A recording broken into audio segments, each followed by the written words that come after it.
If your tinctures feel weak or like they should be doing more, it's probably not the plant, it's probably the method.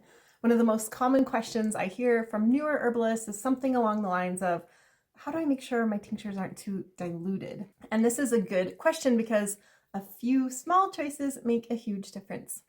Here are 4 essential tips to making strong tinctures. The first, always, always, always, start with really, really good herbs. You want freshly dried herbs or vibrant, fresh plants. That really matters, maybe more than you realize. Old, faded, poorly stored herbs, they're just going to give you weaker medicine, no matter what method you use.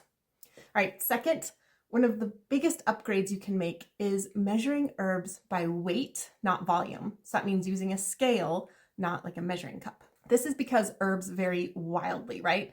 A fluffy herb like chamomile or mullein leaf take up a ton of space. A dense root like echinacea or dandelion, totally different story there. So if you measure by volume, your quantities are going to be all over the place, even when you think you're being consistent. And that's where ratios come in. So a common guideline for ratios is for fresh herbs, you do a 1-to-2 ratio, dried herbs 1-to-5 ratio.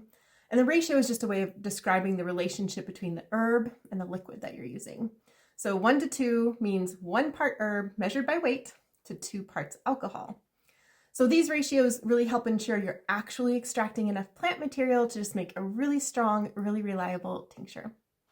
All right, and then there's the folk method. So the folk method is essentially where you eyeball it. So you're kind of loosey-goosey with measurements. It can work, especially with denser materials, but it is inconsistent. So when herbs aren't weighed, it's just easy to accidentally end up with something like a 1-to-30 ratio, especially again with those fluffy herbs. When you make tinctures like that, it often looks really pretty, right? Whole leaves or whole flowers just floating in alcohol, but it makes really weak medicine. Moving from the folk method to the ratio method is one of the fastest ways to level up your medicine making. All right, number 3, your alcohol percentage really matters too. Resinous or fresh herbs usually need higher alcohol, maybe 75 to 90%. Other plants may extract beautifully at 40 to 50%. So this isn't about necessarily memorizing rules, but just really about matching the menstruum to the plant. All right, last up, number 4, definitely taste your tinctures.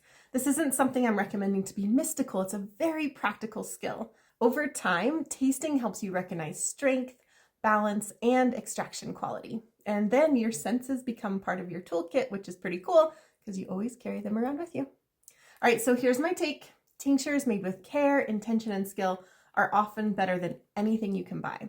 Not because they're magical, but because you understand them, and that confidence changes everything.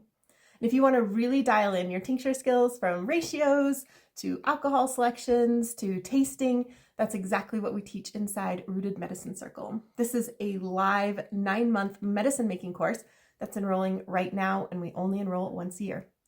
There's a full section dedicated to tincture making. We give you step-by-step guidance, and we give you really cool tools like our tincture calculator so that you're never guessing. If you're ready to move beyond the "I hope this works" phase of herbalism and into confident herbalism, I hope you'll join us inside Rooted Medicine Circle. You can use the link in the video description to get all the details. I look forward to seeing you in class.